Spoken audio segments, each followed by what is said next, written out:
नमस्कार दोस्तों, जयवाल लाइव में आप सभी का स्वागत है। देखिए दोस्तों, आज बात करने वाले हैं रेलवे की वैकेंसीज़ के ऊपर। या रेलवे में वैकेंसीज आ सकती है, नहीं आएंगी, तमाम बातें जो भी चली हुई हैं। जिस तरीके से जैसे अभी राजस्थान में, मध्य प्रदेश में बीजेपी सरकार बनी है, तो उस बात को लेकर के सभी का कहना है कि वैकेंसीज आएंगी नहीं आएंगी, तो उन चीज़ों पर बात करने वाले हैं। चैनल पर नहीं है तो चैनल को सब्सक्राइब जरूर कर दीजिएगा। देखिए दोस्तों, आप जितने भी अब कमेंट देखोगे, सभी कमेंट्स में लिखा हुआ है कि बीजेपी जो है जब बिना वैकेंसीज के जीत रही है तो फिर वैकेंसीज लाने की ज़रूरत ही क्या है। और बीजेपी सरकार अगर 2024 में बन गई तो क्या वैकेंसीज नहीं आएंगी। देखिए, हो सकता है वैकेंसीज तो ये पहले ही निकाल दें, ठीक है, वैकेंसीज तो फरवरी में ही निकाल दें, लेकिन वो वैकेंसीज अगर आ भी गई ना दोस्तों, चलो 1% वो वैकेंसीज उन लोगों ने फरवरी में निकाल भी दी, आरपीएफ की या फिर एएलपी की या किसी की भी, तो पिछली बार का देख लिए क्या हाल था। अब तक वो भर्ती, अब तक कंप्लीट नहीं हुई भर्ती सभी जोन की। अगर हम बात करें ग्रुप डी की बात कर लो आप, चाहे चाहे आप एनटीपीसी की बात कर लो, अभी तक वो भर्ती पूरी कंप्लीट नहीं हुई। अभी भी उसके मेडिकल वगैरह चले हुए हैं, बहुत सारे जोन में ऐसे ही सीटें खाली पड़ी हुई हैं। ठीक है दोस्तों, तो उन भर्तियों का फ़ायदा भी क्या, जब अगर भर्ती आ भी गई तो 5 से 10 साल तक भर्ती कंप्लीट करने में लग रहे हैं।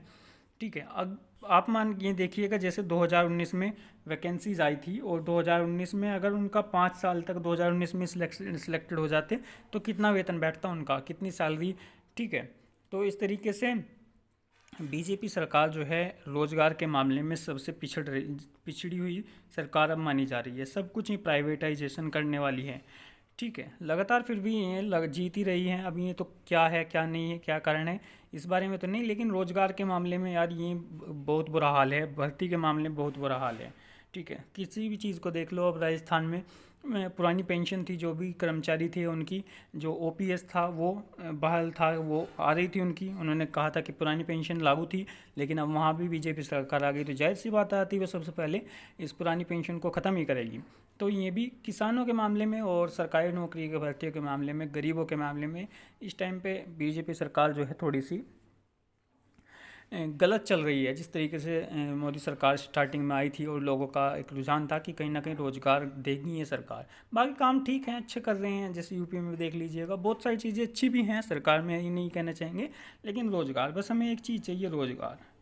बात हो रोज़गार की, रोज़गार होगा तो ही खुशी होगी, तो ही सब कुछ होगा। ठीक है दोस्तों, अगर रोज़गार ही नहीं होगा तो फिर फ़ायदा क्या होगा। हाँ बिल्कुल, सरकार को वोट दे रहे हैं तो इसी भरोसे पर दे रहे हैं कि वो रोज़गार होगा। तो उम्मीद है कि अगर ये वैकेंसीज ले आए तो काफ़ी अच्छे 2024 में इन लोगों के और चांस बन जाएंगे, अगर ये वैकेंसीज ले आए। और वैकेंसीज को लाना ही नहीं, कैलेंडर जारी किया जाए। ठीक है दोस्तों, रेलवे का कैलेंडर जारी हो। अब लगातार ट्वीट भी कर रहे हैं सभी यूट्यूबर्स, वो भी, कि रेलवे की भर्ती आए रेलवे में। लगातार रेलवे की भर्ती के साथ साथ रेलवे का कैलेंडर भी जारी हो, ये भी मांग होनी चाहिए। मैं सभी लोगों से कहना चाहूँगा कि रेलवे की भर्ती के साथ और उस कैलेंडर को फॉलो किया जाना चाहिए दोस्तों। ऐसा नहीं है कि फिर उसको एक्सटेंड कर दें या वो कर दें, नहीं, उसको फॉलो किया जाए, उसमें दिखाया जाए कहाँ कहाँ कितने पद हैं। कम से कम रेलवे में बहुत सारी वैकेंसीज खाली पड़ी हैं, अभी भी स्टेशन खाली पड़े हैं जो कि कर्मचारियों की आवश्यकता है। टीचर की वैकेंसीज देख लो आप, बिहार में इतने सारे टीचर लग सकते हैं यार, यूपी में क्यों नहीं लग सकते, और अदर स्टेट में क्यों नहीं लग सकते। जब वहाँ लाखों, उस स्टेट के अंदर लाखों टीचर भर्ती हो चुके हैं और अब भी वैकेंसीज वहाँ आई हुई हैं, इतनी आवश्यकता है, तो अदर स्टेट में भी क्यों नहीं, यूपी भी जैसे राज्य में भर्तियाँ क्यों नहीं। ठीक है, वहीं क्लर्क की भर्ती आप हरियाणा में देख लो, ग्रुप डी की भर्ती निकली हुई है, चलो वहाँ भी बीजेपी सरकार है, लेकिन और भी राज्यों में देख लो आप, ये लगातार भर्तियाँ आ रही हैं। तो काफ़ी जगह जो है भर्तियों का इन्होंने बहुत बुरा हाल कर रखा है, कुछ जगह निकाल लेते हैं।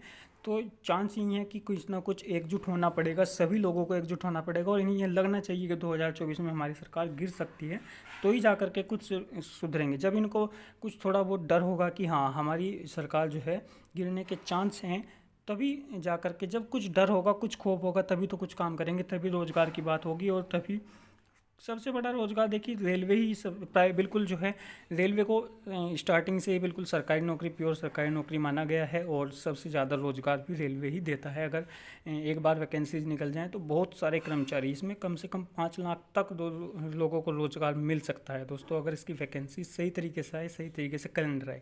जैसे एसएससी का कैलेंडर आता है, इसी तरीके से रेलवे का कैलेंडर जारी होना चाहिए। इसमें बहुत सारी भर्ती हैं, आप देख लो कैलेंडर आने को, ऐसा भी नहीं है। ग्रुप डी की भर्ती जहाँ 1 लाख है, उनको 20-20, 25-25 हज़ार करके हर साल भी दिया जा सकता है। अब रेलवे ग्रुप डी की भर्ती इसमें है, उसका कैलेंडर आइए दे सकते हैं। टिकट क्लर्क की भर्ती है, टीटी की भर्ती है, ठीक है दोस्तों। जूनियर अकाउंटेंट की है, सब एनटीपीसी की भर्ती है, एएलपी की भर्ती है, टेक्नीशियन की भर्ती है, जेई की भर्ती है, और भी अलग ऑपरेटर की भर्ती है, बहुत सारी डाटा एंट्री ऑपरेटर जो हैं। तो काफ़ी सारी भर्तियां रेलवे के अंदर निकल सकती हैं, जो अगर ये सरकार चाहे तो, और जॉब देना चाहे तो। कहीं ना कहीं अब एकजुट होना पड़ेगा। कमेंट यही होने चाहिए कि बिना रेलवे की जॉब दिए 2024 में हम वोट नहीं देंगे। कुछ उनको लगना चाहिए कि हाँ वास्तविकता में है, लोग जो हैं सहमत नहीं हैं अब हमसे, लोगों को रोज़गार चाहिए, रोज़गार की आवश्यकता है, तभी जा कर के ये सरकार भर्ती निकालेगी और भर्ती के साथ साथ ये कैलेंडर जारी करेगी और टाइम पर भर्ती हो। ये सब कुछ ऐसा होना चाहिए, नहीं तो रोज़गार के मामले में सरकार ने बहुत बुरा हाल कर रखा है, किसी भी डिपार्टमेंट में आप देख सकते हैं। ठीक है दोस्तों, चैनल पर नए तो चैनल को सब्सक्राइब जरूर कर दीजिएगा। इस वीडियो में इतना ही कहना चाहेंगे, और तमाम जो भी जानकारी होगी गवर्नमेंट जॉब से अपडेटेड वो इस चैनल के माध्यम से आप लोगों को बता दी जाएगी। धन्यवाद।